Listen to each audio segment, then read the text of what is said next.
the facts quite straight, but we haven't actually been dealing with all the facts, as you may have noticed. Some of the stuff out there was really amazing and continues to be amazing. There is an awesome website put together by something like over 800 people now, and it's, you have to be admitted, but that's easy, Stand with Senator Hansen, and it's some of the best thank yous and participation in democracy you have ever seen. And I really believe when we left, it was talking about being democratic and democracy, that we were going to make a difference for the people, we're going to stand up for them. So obviously there are recalls going on, 16 of them, 8 Democrats, 8 Republicans, that's the max, because you've got to be in there at least a year to be recalled, and we all have 3 years in. And some of the ways of collecting signatures obviously is rather interesting. But we're going to fight the good fight, and I'm sure they will as well. And there's a big election coming up on Tuesday where I think you can really make a difference. The Supreme Court race on Tuesday. So everybody get out there and vote, no matter who you vote for, participate in the process. But I've got a favorite, and her first name is Joanne.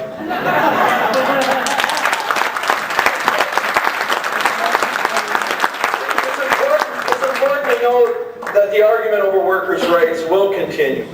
But the fight now also must be about a budget that really can hurt a lot of people. Public education cut over $1 billion. $250 million cut from the university system. $36 million cut from the tech schools. And you notice a lot of the teachers are leaving the threat of privatizing the state pension, which I think is an awful idea. If they would have privatized Social Security in the day and we would have gone through the Wall Street collapse, Social Security would have taken a huge hit. And there is no reason to change a pension plan that is sitting on $80 billion. It's a great fund, one of the top 4 or 5 in the country. There's no reason to change.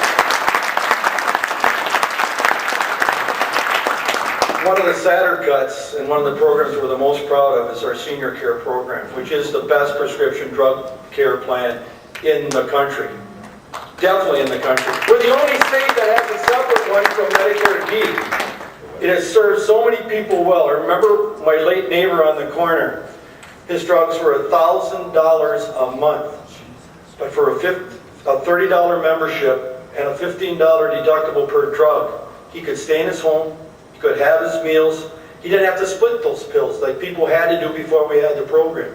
But the proposal now is you have to join Medicare D and pay $40-some a month. Money the seniors do not have. So we got to do all we can. We just did a mailing, 20,000 people, ages 60 and over.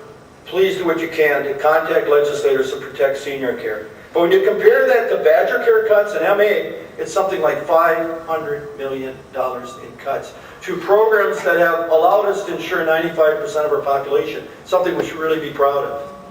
So senior care, Badger Care, and MA can take serious hits. As I mentioned, education is a big concern. A lot of teachers are leaving, a lot of professors are leaving, a lot of tech schools, because they are concerned about the pension cuts. But we really felt when the concessions were made by labor to give up half of the pension payment, pay it on their own, and double the health insurance, that the governor would say, okay, I've got my fiscal responsibility taken care of in a budget repair bill. We knew his intentions, especially after his conversation with whom he thought was David Koch, that it was about to take away the rights of working men and women. And where this goes from here is in police, fire, public and private unions.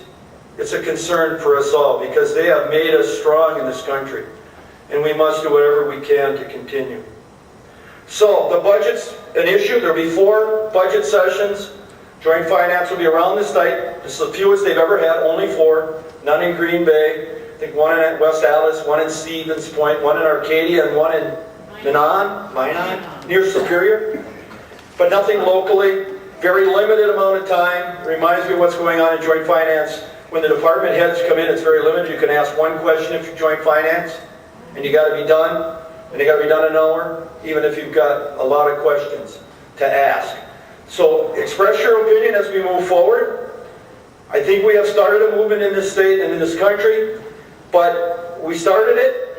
You must take the baton and run with it, make a difference on Tuesday, and stand with us that stood with you when we left the land of Lincoln to stand up for workers' rights and the rights of everybody in this state to have a decent living and to maintain our middle class, which seems to be dwindling. Definitely can't all be about the wealthy. To remember the middle class are important consumers too. That has been forgotten here. Yes. In Brown County, the loss of discretionary income just on the pension and the health insurance is something like $48 million in a year. Just think of the less money for restaurants and the rest. I know it's a tough budget, but they're fixing it, trying to, and we'll be in on Tuesday to deal with the fiscal part of the budget repair bill. Amazing. It was due in February, due in March, and now they're taking it up in April. But we'll all be there on Tuesday, and we'll be working hard for you, and it's been a joy to be a state senator, and I'd love to continue. Thank you for your support.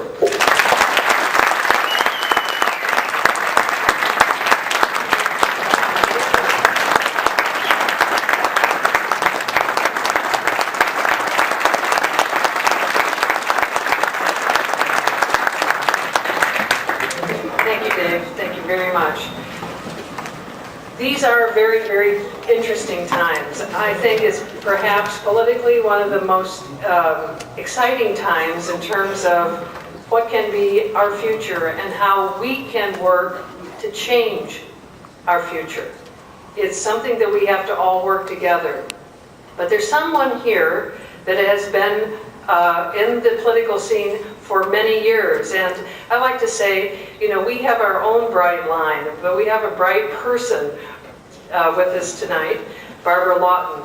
She has a perspective that I think none other has for us. She has been with an administration that I think left the state in pretty good stead, and now she's looking at an administration that has made some amazing, drastic, and very disturbing changes for us.